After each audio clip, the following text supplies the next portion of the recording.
I think the most important features in early childhood education and care, considering special needs education and support, are individualization and inclusion. We in Finland think that every child needs an individualized education and support. So it's not just for those who have special educational needs. We consider that every child's education must be individualized, and it is basically done with an individual early childhood education and care plan. And this is drafted for every child. Of course, some children, their needs are more long-lasting and multiple, as others has only minor or temporary need for support. But all in all, support is for everyone, and also this individual early childhood education and care plan is drafted, therefore for everyone. When the child is observed to have more long-lasting or multiple needs for support, pedagogical planning process and individual support arrangements and also cooperation are immediately intensified. Because according to our legislation, child has a right to get support right after his or her needs has occurred. And it is given to the child in his or her own daycare group. So we emphasize inclusion, therefore.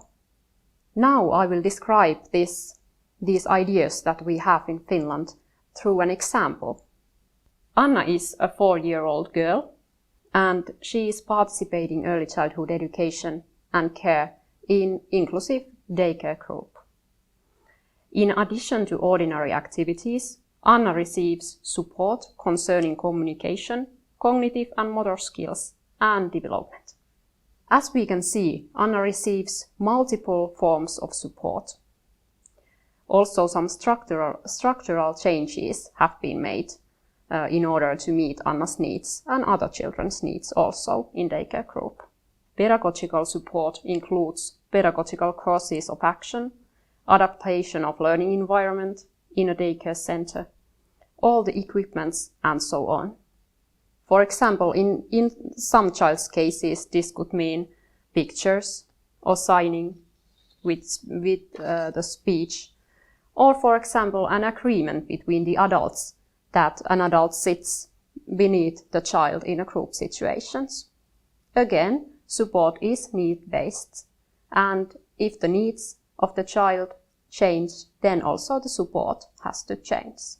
Structural arrangements in Anna's case, as assistant and fewer children in a group, are usually organized when child's needs are a bit more long-lasting and diverse.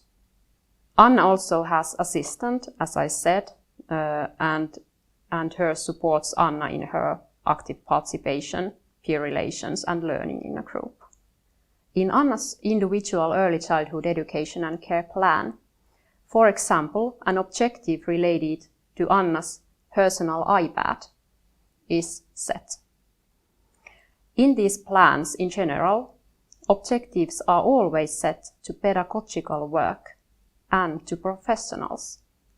Also, the evaluation and assessment of them is pedagogical, and it focuses on how well the set targets and measures supported the child and how well did the professional manage to support the child. So it's not about assessing the child as individual, it's pedagogical assessment, literally. Anna's parents have also participated in drafting of Anna's plan, and Anna has also been asked to tell about her views about her education. And this is all written in Anna's early childhood education and care plan. In all this, Anna's own team in kindergarten, teachers and other staff play a key role. In Finnish system, early childhood education, special education teachers work mainly as consultative professionals. They visit daycare groups regularly, they co-teach with general teachers, and they show the way towards good pedagogical practices. They also support staff in a group. This can mean, for example, discussions, it can be in-service training, or it can be participation in interdisciplinary meetings, for example, with therapists or parents.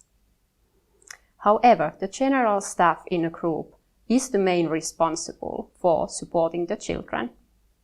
And this is of course possible due to highly trained professionals which we have in Finland. Early childhood education professionals cooperate closely also with other professionals.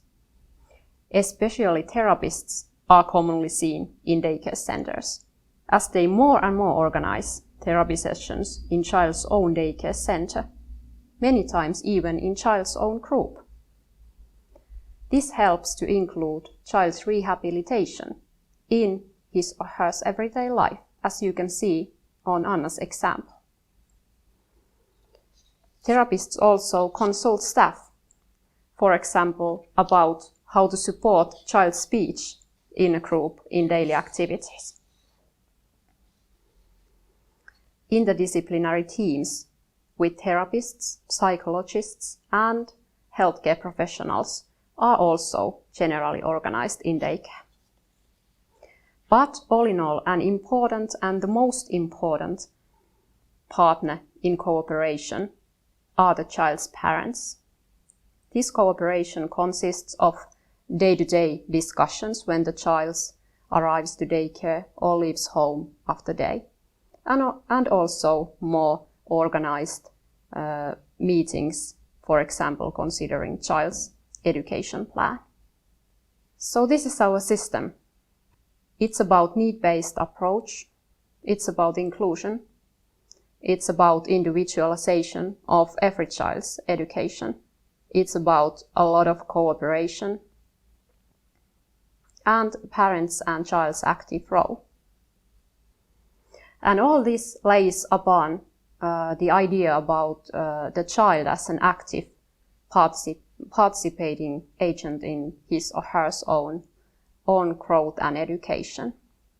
And after all, it's the responsibility of us adults to work for the child and to make things such as it is okay to the child to be in daycare and that he or she feels well and grows and develops.